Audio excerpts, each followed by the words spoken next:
Good afternoon, everybody.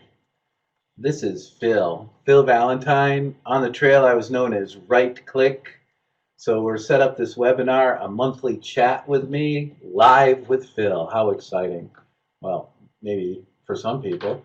Anyway, I'm just here to kind of talk to you about what's going on at CCAR and specifically today to share about the multiple pathways of recovery conference. We have a few slides that we can run through, and let's just see what's on them. And I'm not quite sure why it's working, but we'll figure it out. There we go. Uh, so we want to do this on a monthly basis, and in the chat box on the lower right-hand portion of your screen, feel free to ask me any questions as we go through this, or to say hello, or to talk to somebody else you see in the participant list, whatever you like. The chat box is yours. Obviously, this is the first one we've ever done, so bear with us as we work through all the technical glitches. We've done several webinars, but doing something live and somewhat unscripted is new for me. But looking forward to it because I want to keep in touch with all of you and hear what you guys are doing and have this stuff available, this information available for on the web for others to look at as well. And so today, like I said, we're going to talk about the Multiple Pathways of Recovery conference that we held earlier this month. And you'll see that acronym CART, which is an exciting thing I want to talk to you just a little bit about too. It's the Center for Addiction Recovery Training, formerly known as the Recovery Training Center. So we went from RTC to CART. And we're also going to have a June talk, and I'm going to talk about life after the AT. It's pretty much the talk I gave at the Multiple Pathways of Recovery conference, a lot of recovery lessons from the AT, the Appalachian Trail. That's why I'm named Right Click too. So we seem to have a long delay when I click on that thing. Why is that? I'm looking over there. When I look over there, that's just Stacy saying, I'm saying, help, Stacy. So I click for you. So she clicks for me. I'm clicking on the button. It's not going. Anyway, the Multiple Pathways Conference, to me, it was a huge success. Overall, it was beyond my wildest imagination. I knew it was an innovative, creative idea. We had more than 300 people in attendance at the Mystic Marriott down on the southern shore, the shore of Connecticut, and it was just absolutely beautiful. We had more than 14 pathways were shared and discussed and talked about, and I really was touched more by the spirit of the people there. There were many people in recovery from all across the country, peer recovery coaches, peer recovery support specialists, recovery coaches, you name it. They were all there. I was particularly surprised, though, when the Department of Mental Health and Addiction Services Commissioner, Dr. Delphin Rittman, asked the audience how many were from out of state. And it seemed like 75% of the people raised their hand. It just makes me wonder, here we are in Connecticut, and we had some provider support. We've had Recovery Network of Programs sent all their recovery coaches, which was wonderful. But for the most part, we're on the edge, and I don't think people yet are really grasping this idea that many of us in the recovery community or this new recovery advocacy movement have embraced over the years, is that there are many ways to maintain and sustain recovery, and these were all talked about, and it seemed like people in recovery were most interested in that information. Not so much from the clinical treatment provider side. And it just makes me wonder, so I'm always open to ideas of why you think that might be. Whether we're going to do it again is still up for debate. It was quite the undertaking. I'm going to be straightforward and tell you that people sometimes think that we do really well financially with these things. We took a big hit. We took a big hit financially, but that's okay. because what we learned and what we were able to do and the healing that occurred and the love and caring in the atmosphere, it's not replicable. And it's not financially based. It's a much more spiritual base for me. And that's what I was really pleased about, was that it reminded me a lot of those early days of the Recovery Community Services program that the Center for Substance Abuse Treatment funded back in the early 2000s, and we'd all get together and discuss issues of importance to the recovery community. So where do I want to start? That's kind of an overview from me. Let me just kind of go through I have the program in front of me. Here's the program, the Multiple Pathways of Recovery program.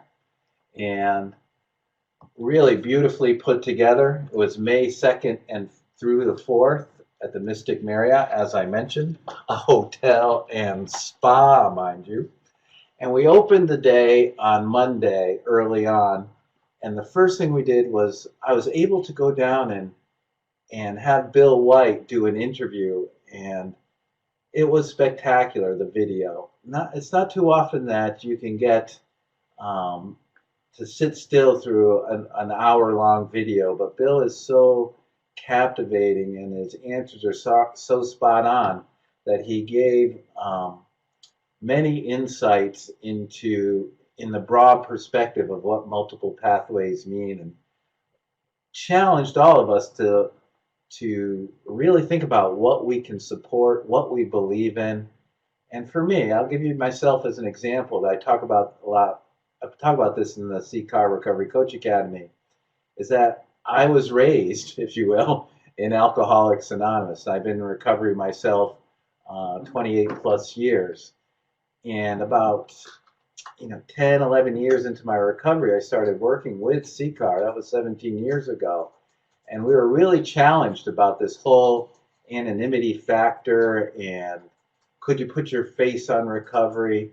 And then early on, I facilitated this workshop that was entitled 12 Steps in Religion, Adversaries, Strangers, or Friends. And there were people in long-term 12-step recovery from Alcoholics Anonymous, 20 plus years, and there were a couple of African-American women who are also in long-term recovery, and they were staying recovery primarily through their church. And what was fascinating about that was the men from AA told these African-American women that they were not in recovery because they didn't attend meetings. And I had the privilege and joy of trying to facilitate that discussion. But what it really said to me was that, hey, there's other ways that people will stay in recovery, because I looked at the light in their eyes and the goodwill they were doing and the good work they were doing through their ministry and church, helping others achieve recovery and stay in recovery. But the big factor was the light in their eyes. And I knew they had it. They had something in recovery. So who was I? I also found in my experience, and for me personally, that it seems that people in 10 years or less of recovery, and believe me, that's just an arbitrary kind of general number, is that they seem defensive of their personal pathway. Many people in long-term recovery in 20, 30, 40 years are basically of the same mindset, whatever works. Yeah, does 12 steps work more than anything else that we found today? Yeah. But there are other ways that are emerging that are exciting and that people are finding. So I'm excited to share some of that. But what Bill talked about is, one of the takeaways for me is that we have to do really well in building recovery landscapes. And what I mean by that is we also had J. Carlos Rivera from White Bison speak, and they always talk about the healing forest. So if you have a tree that's sick and diseased and dying, and you pull the tree from the forest and you bring it outside of the forest and you're able to heal it, you nurture it with food and water and nutrients and sunshine and rain, and it heals and it thrives, and then you place it back in the same soil it came from, what happens? Yeah, it gets sick and it dies, and it starts to all over again. The cycle starts all over again. That's a lot what we do in addiction treatment. We heal the symptoms, we get people looking better, feeling a little better, and they go right back to where they were. And the soil is not fertile. So what I think our role as at CCAR as one recovery community organization is to create landscapes that are healthy, create communities where recovery can thrive. And that was one of the challenges Bill White posed to us in his video. I thought it was extraordinary and really struck me right in the heart. Uh, One of the deals that Bill asked us for doing this video, kind of his payment, is to make it available to everyone. So Stacy in the chat box is going to put up the link, and it's on YouTube, so you guys can use it any way you feel you need to. And I see it just went up. So that's for you. Use that link, and you can use it anywhere and anytime. I encourage you to watch it because I found it extraordinary. And that's how we started. And so Stacia Murphy came up afterwards on Monday as a keynoter, and she was kind of rattled by Bill's talk, which says a lot because she's a woman in 30 plus years of recovery, was head of the National Council on Alcoholism and Drug Dependence, NCADD. But she's a very sweet, soft-spoken, powerful African-American lady.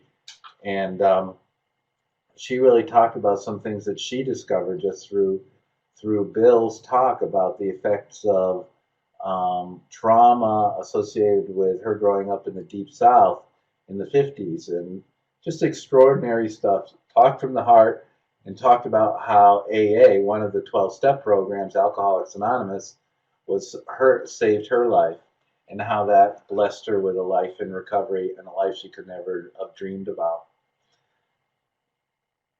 So we had those two keynotes in the very first day, and we had a bunch of breakouts. We had 6 workshops, an hour and 15 minutes each, and then followed by another round of 6 workshops. And so in the very first time, we had Joe Gerstein, one of the founders and promoters of SMART Recovery. I think it stands for Self-Management Addiction Recovery Training. It's really geared to the mind and how your mind works, and fascinating discussion, fascinating man. He's been doing it a long time. He's got some tremendous stories, and he shared that both on Monday and Tuesday. I think one of the takeaways for me too is oftentimes we think of a multiple pathway. So let's say somebody's interested in smart recovery, or someone's interested in 12-step or celebrate recovery. What I took away, and Deb Detter talked about this in the afternoon, was that it doesn't have to be either or. 12 steps is the way for you. It doesn't have to be the only way. There are people that go to 12-step meetings and smart recovery meetings. There are people that are active in fitness. It's more of a, as my friend friend and colleague Neil Campbell down in Atlanta always says, it's a both and. And I think when we talk about multiple pathways, that we really have to start to embrace this idea of both and give people many options, whatever works. And so smart recovery was just the idea of that. And then CCAR was able to present on how volunteerism works as a pathway. We had Women for Sobriety. I didn't get to attend that one. I'd like to learn personally more about that. I was at Fit to Recover. It's a fit with a number 2 and recover. And Ian Acker and Lacey Garcia from Utah have started this little gym, GYM, gymnasium and fitness, and it's drawn all kinds of crowds. They based it on the Phoenix multi-sport model developed by Scott Strode and others, and I'll talk a little bit about that too. But what was really striking is they make fitness access available to anyone, no matter what shape you're in, and can get you started. A very welcoming, open, and loving community. And it was a place to meet people where they're at, whether it's in their fitness or in their recovery. Come on in. You needed 24 hours clean before you're able to come in. That's kind of the rule. And they just do remarkable things. The growth is phenomenal. Check it out on the web. Fit to Recover. They're also on Facebook. We had John Weinroth from California came out and talked to us about Life Ring, another secular type of recovery. Fascinating program. Check him out. And then we had another speaker, Don Dimitrovic, former board president of Faces and Voices of Recovery, talk about NA and her experience in the 12 steps, another way to just really explore the 12 steps and what those are. In the other breakouts, we had Celebrate Recovery, which focuses on hurts, hangups, and habits, comes from a Christian perspective. That's blossoming all over the country and the world too. Mark Ames from Vermont talked about another workshop about medication-assisted recovery, and had some people that were on it and working in the field. More about faith-based, and I liked what Peter Wool did from Maine. He combined nature and Buddhism and called it Caribou-ism. You know, caribou the animal, Caribou-ism. You see what he did there? And by all accounts, that was really fascinating for a lot of people and well attended. And then again, we hit the 12 steps again through the gambling recovery perspective, and that was the last workshop of the day. That late afternoon, Deb Detter, our managing director here at CCAR, really talked about individualized recovery, and at times her intuition talking about the need to go against the grain or against common wisdom or belief system. Wisdom's not the right word. Common belief systems, because she was relying on her own internal wisdom, her own spirit, and it's worked for her. She has over 30 years of recovery, and that was a challenging and thoughtful way. It kind of talks to about what do you really believe is right for a person? Is it working for them? How is it working for them? That's the key recovery coach question. So I was so pleased with that, and she put a lot of time and effort into that presentation. That was well received, even at the end of a long first day. That evening, Greg Williams, and I wish I could remember the other young man's name. Do you know, Stacy? That was with him. They put together this movie called Generation Found. It's a sequel, or Greg's second movie after the infamous The Anonymous People. He is now promoting Generation Found, and it's about a recovery high school in Texas. Hashtag Generation Found on Twitter, or look it up on Facebook, and you'll see all kinds of links to it. Remarkable movie. I highly recommend that you see it when you can, because it'll change your whole attitude and outlook upon young people recovery and recovery high schools, and that makes me wonder why Connecticut doesn't have any. Where are they, Connecticut? Where are the recovery high schools? That's how we ended day one.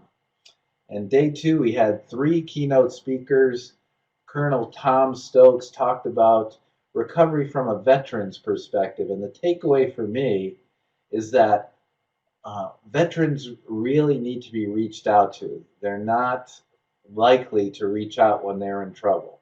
And I found that fascinating, because they've become so self-sufficient, but also not self-reliant, but reliant on their units and their comrades and the people they serve with. And when they're not around them, who do they really trust, and how do we gain their trust? Big questions and fascinating conversation, fascinating presentation. The next presentation, and if you don't take anything out of this little webinar, take this.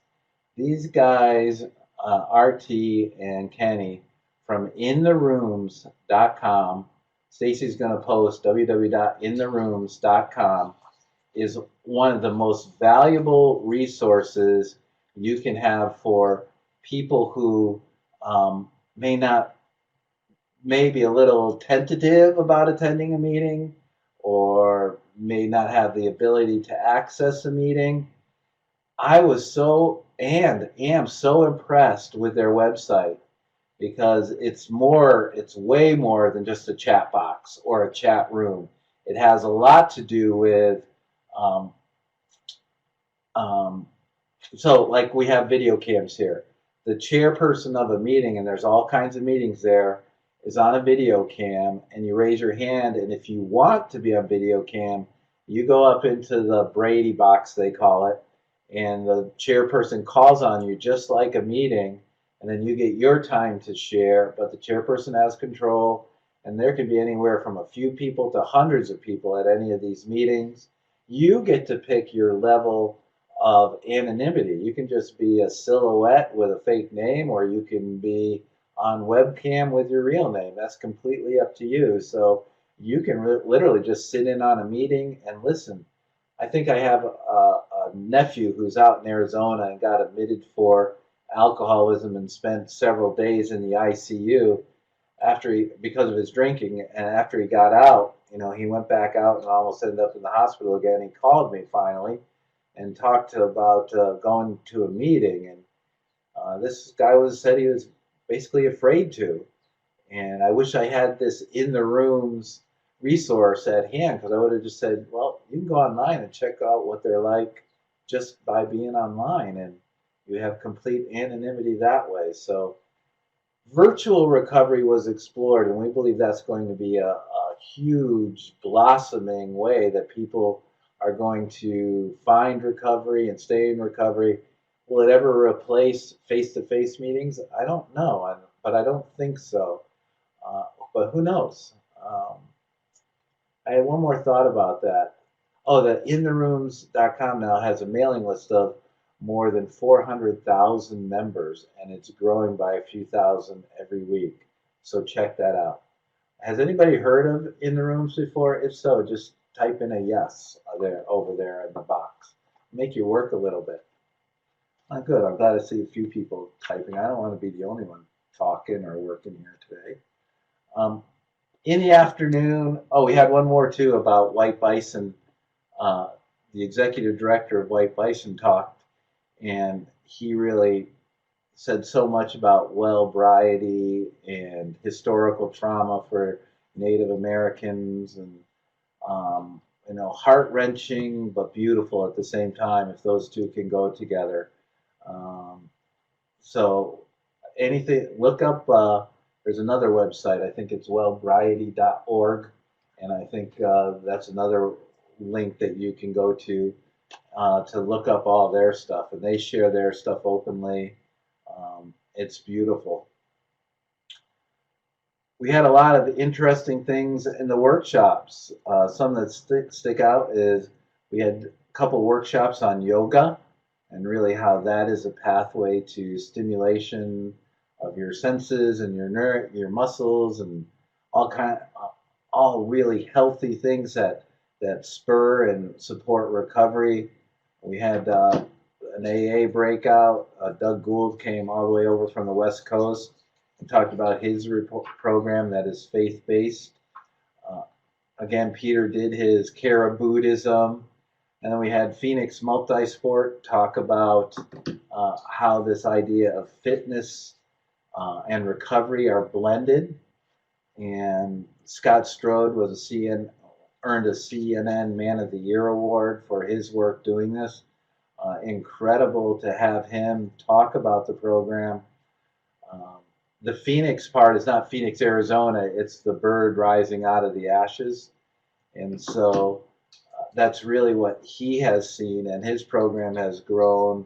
It's in Colorado Springs, Colorado. It's moved out into Boston, and will also be in other places as well. So the Phoenix Multisport link will be up shortly as well. And then we had workshops by RT and Kenny about In the Rooms, Life Ring again, The Red Road to Wellbriety. And then in the afternoon, we had Walter Ginter from the Mars Project, Medication Recovery Support in New York City, talk about their success and and a different perspective. We had 3 different workshops on medication-assisted recovery, and it was good to get all the perspectives. Mars is definitely peer-based and powerful, and Walter is a sought-out speaker across the country, and he's recently been in Vietnam talking about it as well. That evening, we ran into a couple glitches. Mark Lundholm got delayed because of thunderstorms and flights, but he showed up a little late, but on fire. And comedian Mark Lundholm is a great recovery resource too. Stacy will have another link to his website and how you can get in touch with him and book him. He is a remarkable comedian, but what I love about his style is he's teaching. And he's always teaching about recovery, about addiction, and just a great man, and has done a lot for the recovery movement. And finally, on the last day, Scott Strode from Phoenix Multisports shared about his program to the larger group. Found that fascinating. I was able to share some on my Appalachian Trail journey. After being back for about 7 months now, I'm starting to really formulate the recovery lessons that I learned while on the trail, or relearned, and put them in a format that I thought was accessible for everyone, using a lot of pictures, and really enjoyed myself. And then I will do that exact presentation next month on the webinar. I'm looking forward to that. And finally, our closing keynote is from Tom Hill, who has been very active in the new recovery movement for as long as I have. 17 years ago I met him, or so, 18 years ago, and he was with New York Speak Out for the LGBT community, and was a phenomenal program director. Now he's working at the Center for Substance Abuse Treatment at the federal level, and he was able to take all of the learnings and kind of put them in bullet points and went through everything. And I want to say the next part to this is he and I are going to be talking with Bill White next week, and we are going to work together to write a paper about what we learned at this conference and about multiple pathways, and that will be available as soon as it's done. And we really want to carry this multiple pathways theme, because I think the more pathways we have, and we're just scratching the surface now, the more options we have for people to get well. And I think that's what it's all about. So are there any questions about the conference, or anything anybody wants to remark on? And I don't know that I can read all those, so if you have anything, you can tell me, Stacy, without my glasses. Nothing has come up yet. All right, so let's just go to the next slide then. I don't know if I can click. So here's our new logo, CART, Center for Addiction Recovery Training. I talked about this. This is just replacing our Recovery Training Center. And we want to bring as many additional training opportunities for coaches as we can. We have quite the list of things coming up. We have ethical considerations for recovery coaches, spirituality for recovery coaches, recovery basics for parents, a new one that's coming online that we've had a huge demand for, especially with the heroin epidemic. And the online webinar series keeps growing as well. And look at what we have new for 2016. Healing Communities Recovery Coach Academy for Home-Based Navigators. This has to do with the veterans that we talked about earlier. And then supervision of recovery coaches, which will also include a series of webinars. So we're working on a website. It's the new CART website. It will be addictionrecoverytraining.org. We've also moved from our administrative offices over the Hartford Recovery Community Center into the Connecticut Nonprofit Center. The address is posted. That's the phone number, and the email address is stacy@ccar.us, who's sitting right over there. And she just laughed. And trainings and products can always be found at our ccar.us website /store. And that's, do we have a place for all the upcoming trainings? Do we have one more slide, or is that it? No, that's it. That's it. But everything's on the store. So I just want to tell you too that we do have our CCAR Recovery Coach Academy, and I'll be training these with Art Woodard. The dates are June 20th to 24th, August 22nd to 26th, and October 3 to 7. So that's June 20th to 24th, August 22 to 26, and October 3 to 7. And I think the last thing, and I'm looking to see if I wasn't smart enough to bring anything, but I don't know if maybe it's in here. Do we have a thing on the golf tournament? Oh, you want to do this first? What do I want to do? Yes, and then I want to do this first. So it's a good thing I have a handler, otherwise it'd be a real mess. So look at this. We have a limited time offer. If you text recovery to 21000 21,000, for a limited time, you'll get a coupon code to use our webinar series. We charge a yearly membership of $99. It helps keep recovery coaches up with their certification and all of that. But with this code, it will be just $75. So text recovery to 21,000 and see what happens. It's kind of cool. And finally, you know, I'm using up a whole half hour of your time. I don't want to take up too much time. We're having our third annual CCAR Cup Golf Tournament on June 15th.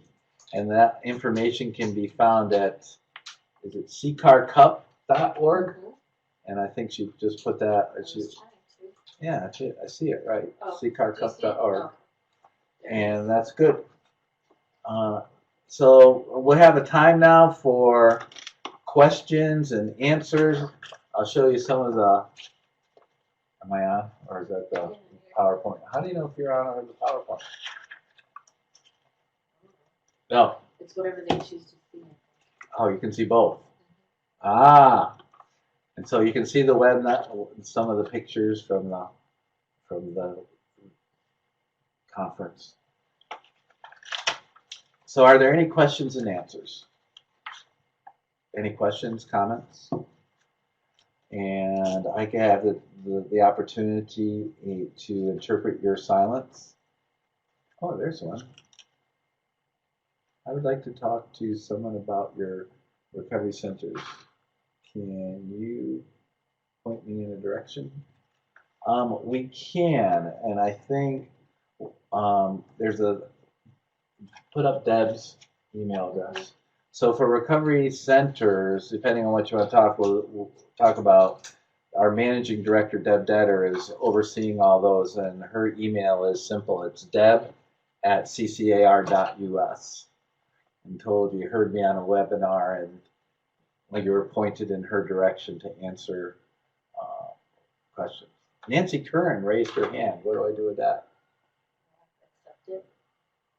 You can accept it? Yes. Let's see. Can you hear her? We can't hear you, Nancy, so I'm sorry. So hold on. Stacy's working on it behind the curtain. I don't know if I can make her. Can she type? So the question, Nancy, is we don't seem to be able to have the capability to hear you, so if you could type a question, that would be great. There are a lot of movies about the current health. Can you recommend a movie with a more recovery focus? Great question, Don. The one I talked about, Generation Found, has a tremendous recovery focus, so I would do a little research there. But you're right, most of the ones that I have seen really focus on the problem. I mean, you get a lot of graphic clips and features of people using, and yeah, those are raising awareness, and it's a lot like the community forums we're having. We're having a lot of discussion, but not a lot of talk about what the solution is. And we know that recovery is the solution, and there needs to be many pathways to it. But I would start with Generation Found, and hopefully you can figure out a way to see that. Thanks for the question, Don. Right. You know what I could do is I can make Nancy a presenter for a moment, and then she should be able to speak. If that works. So Nancy, we're gonna try this. Stacy just made you a presenter real quick. So if you turn on your microphone on your computer, we should be able to hear you. You ready? Are you there?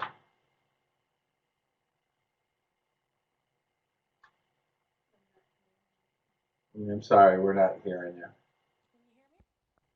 Oh, there's a microphone. Hello?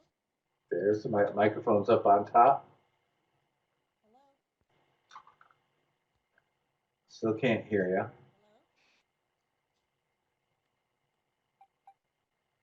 Hello?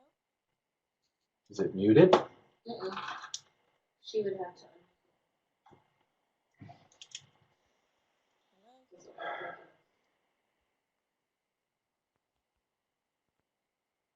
Well, we tried, Nancy. If you can figure out if maybe you're muted at your end, or these are the technical glitches that we hope to work out as we do more and more of these. Oh, I got share my screen.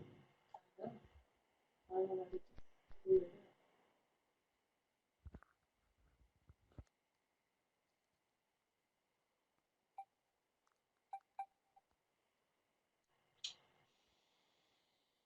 We have one more question coming up.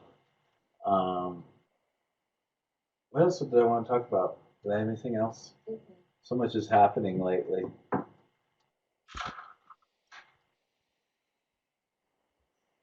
Blair was just.